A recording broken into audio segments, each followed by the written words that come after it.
ada Arlor, Pakito, dan juga Masha. Jadi ini menurutku mungkin kita akan melihat banyak sekali team fight close up di menit-menit ke-8 atau ke-9.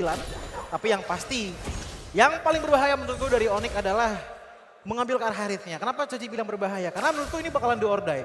Sekalinya udah fall off di arah late game, power dari cewek ini kalau shieldnya nggak bisa numpuk dengan cukup, dia bakalan mungkin saja kena damage yang cukup signifikan datang dari Super Macro yang menggunakan Clean.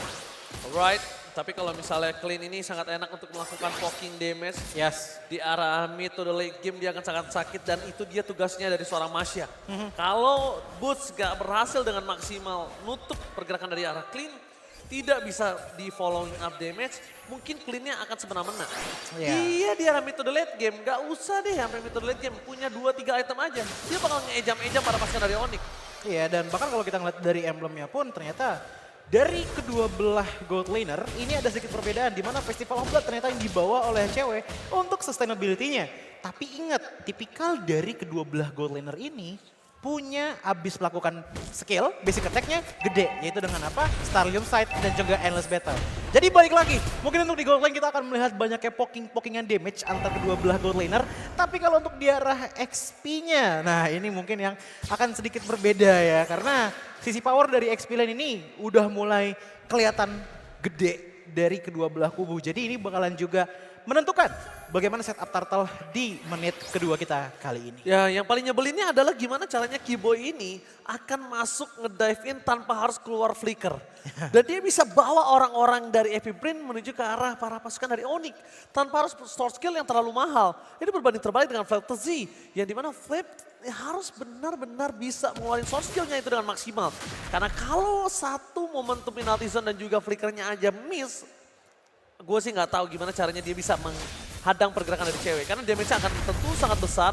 Apalagi dengan adanya Suns, team fight sustain yang dimiliki Onyx ini lebih tinggi. View powernya dia agak cukup turun. Kenapa? Dia nggak punya poking. Ya. Dia sekarang dengan Fredrin-nya, dia hanya bisa ngebuka badan tanpa ada pertukaran barter damage. Iya, dan bahkan kalau kita ngelihat nggak cuma dari segi kurang badan aja. Untuk mid lane power menurutku dengan bawa ke arah Ogwyn, sebenarnya dan apalagi dengan view juga ya. Oke lah damage-nya, tapi ini inget damage-nya itu damage DPS sebenarnya, bukan ke arah burst power yang dimana sebenarnya burst power itu cukup dibutuhkan, apalagi untuk men-shutdown ke arah Kairi yang dimana sepertinya itemnya feelingku akan full ke arah offensive power. Oke, kalau melihat dari posisi dari IP Brand, benar-benar kalau misalnya Flap TZ ini bisa menjadi sosok inisiator. Cuma Onyx membuat Kairi itu bebas pergerakannya. Ya. Dia nggak harus takut ada CC di sana. Dia bahkan kalau ada one by one situation dengan KLTZ, dia punya power walaupun ada Angela. Tapi dia juga punya power di sana Choji. Iya, tapi nggak cuma itu aja. Rotasi dari Epic Brain juga ini masih konservatif sekali. Karena kita tahu Link kalau udah fall off di arah early game-nya biasanya itu bakalan kegeluncur lah sampai ke arah late game-nya. Maka dari itu kita bisa melihat banget bahwa rotasi dari Epic Brain ini juga nekenin ke arah KLZ-nya dulu dan mempersiapkan Ogwyn untuk bisa inisiasi dengan cukup enak. Seperti apa? Apanya itu maksudnya? Paling enak ya? Iya kan? Cuman iya menurutku kesana karena untuk sekarang mungkin Super Marco yang bakalan untuk sekarang ya. Jadi damager output paling tinggi lah. Parah dari sih. Epic Brain gitu loh dibandingkan dengan Link-nya. Snowballingnya bakal bahaya banget, tapi lihat di arah belakang sana. Tidak ada yang bisa masuk ke arah belakang dari pasukan Onyx. Udah coba di sandwich gaming oleh Suns dan juga Boots, tapi kayaknya itu tidak akan terlalu berarti. Karena Ya. tidak akan mendelay sedikit retribution yang dimiliki oleh para pasukan dari Epic Brain. Ada Flap TZ dengan penalty zone-nya hanya cuma untuk poki-poki saja. Boots akan cepat survive.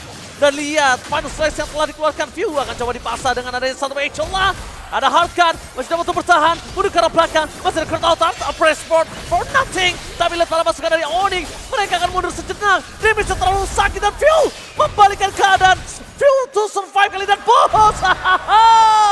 Tiba-tiba lewat ke arah yang salah. Final slice kembali terjadi bersama dengan Ogwyn yang harus hilang. Terkena Synchron Vision dan Chrono Dash dari seorang cewek. Trading yang sangat baik dari Onyx di 5 menit pertama game berjalan. Walaupun untuk di arah bottom lane sudah hancur, tapi setidaknya lihat korbannya. KLZ, Ogwyn, View, ini bakalan punya efek yang cukup besar menurutku dari segi defense dan juga offensive powernya. Oke, Kairi emang tumbang sebagai target lock priority dari AP Brand. Tapi lihat bagaimana Suns dengan PD-nya flicker belakang sana dan ternyata Greed ataupun nafsu yang dimiliki oleh KLZ untuk menumbangkan ke arah Suns menghasilkan kerugian yang sangat besar baginya yang membuat tadi kalau nggak salah purple buff tuh masih ada tapi sekarang udah diambil lagi. Keyboy mencoba untuk membantu pergerakan cewek di arah bottom lane. Langsung ada counter Z dengan Angela. Hardcut, combo klasik, Link Angela mendapatkan 1 poin kill dan bahkan bisa menjadi 2 poin kill.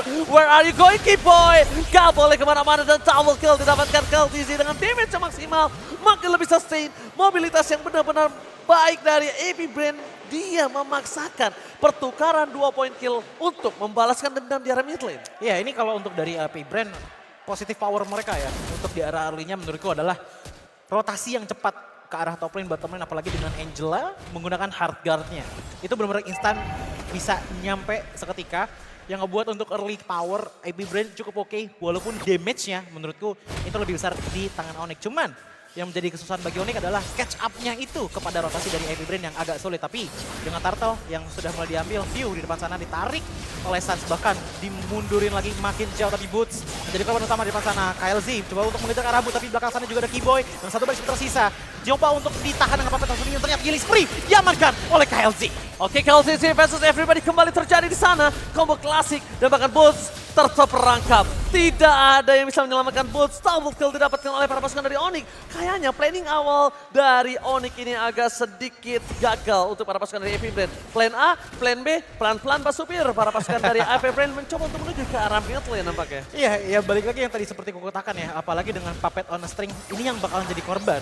Yang paling pertama jadi korban itu adalah Keyboy. Karena balik lagi dia frontliner, dia depan sana mencoba untuk menahan damage besar mudik seperti sekarang dimana dari Keyboy mencoba untuk menahan dengan adanya Venom Slash, ditambah lagi dengan adanya power dari Kairi yang sangat besar. Tapi lihat, penalty zone mendapatkan 3 player dari Onyx, 2 player sudah hilang. Suns digigit, ditaruh oleh Angela, tidak bisa kemana-mana membuat dia pun tumbang dan unstoppable untuk KLZ. Unstoppable untuk KLTZ kali ini membuat para pasukan dari Onyx. Mereka berhasil ditumbangkan dan bahkan 9 kill yang sangat banyak membuat Link dari KLTZ benar-benar maksimal. Lihat combo klasik Link Angela gak bisa tersentuh, gak bisa ditarik, gak bisa diturunin dan Suns masih bisa-bisanya dapetin orange buff. Apalagi ngelihat dengan Kairi yang baru mengamankan ke arah Hunter Strike. Ini untuk power defense dari AP Brand itu udah cukup masif loh. Lihat bagaimana Fredrin udah ngambel badannya dengan Steel Leg Plates. Ditambah lagi dengan Dreadnought Armor. Oke lah ada 15 physical penetration ditambah lagi dengan movement speed tambahan. Tapi dengan armor seperti ini untuk frontline ya Terizla pun juga dengan Dreadnought Armor. Damage-nya masih belum cukup untuk Onyx bisa meng-counter attack AP Brand karena snowball yang dilakukan oleh KLZ dengan Link-nya. Dan bahkan lihat Link-nya 2200 gold gap-nya. Berserker Fury di tangan, Windtalker di tangan. Setiap hit yang dilakukan, kemungkinan besar itu sudah selalu pasti critical chance keluar. Alright, dan bakal kita lihat Lordnya kayaknya gak bakal mau dikontes oleh para pasukan dari Onyx. Direlakan karena ini juga Lordnya masih Lord kinyis-kinyis. Jadi nggak terlalu bermasalah. Untungnya juga tidak terlalu depending on purple buff dari pasukan Onyx. Lihat, purple-nya di invite seperti ini. Laning jauhnya semaksimal mungkin coba didorong Boots. Tapi Boots kalau nggak pulang sekarang ini berbahaya. Lihat, Boots akan coba dikejar habis-habisan. 5 orang rotasi telah terjadi dan dia di arah bottom lane. Boots akan coba ditumbangkan dengan sangat cepat. Super Marco 2 kali dia melakukan free hit di dalam team fight dan sekarang dia udah punya 2 point kill. 2 point kill yang sangat mahal yang membuat para pasukan dari Onyx harus mulai berpikir gimana caranya untuk menutup pergerakan dari seorang Super Marco. Kalau Super Marco bisa ditutup, kalau Super Marco bisa dimakan, ini akan menjadi keuntungan yang sangat besar untuk Onyx. Ini turning point-nya sebenarnya kelihatan banget sih di saat KLZ udah dapetin power spike itemnya yaitu Berserker Fury. Teamfight selalu dilakukan oleh AP Brand dengan rotasi mereka yang cepat, dipaksakan Onyx untuk melakukan teamfight dan pada akhirnya mau tidak mau Onyx melayani teamfight tersebut. Dengan setiap teamfight yang AP Brand menangkan, Onyx makin jauh lagi dari segi gold gap dan juga XP dibandingkan dengan AP Brand. Apa yang bisa dilakukan?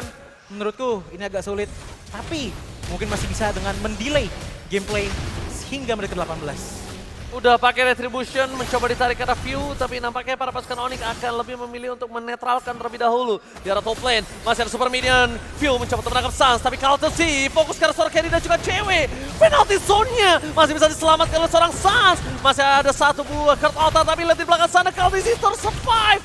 Dia malah membalikkan kembali keadaannya dan hilang begitu saja. Double kill, looking for triple kill from Super Marco. Dia bisa terlalu tidak bisa dibendung. Looking for wipeout. Wipeout terjadi Untungnya Suns dengan sangat sigap dengan adanya pasif yang dimiliki. Dia bisa kembali lagi ke lane out. Tapi Suns can you do it?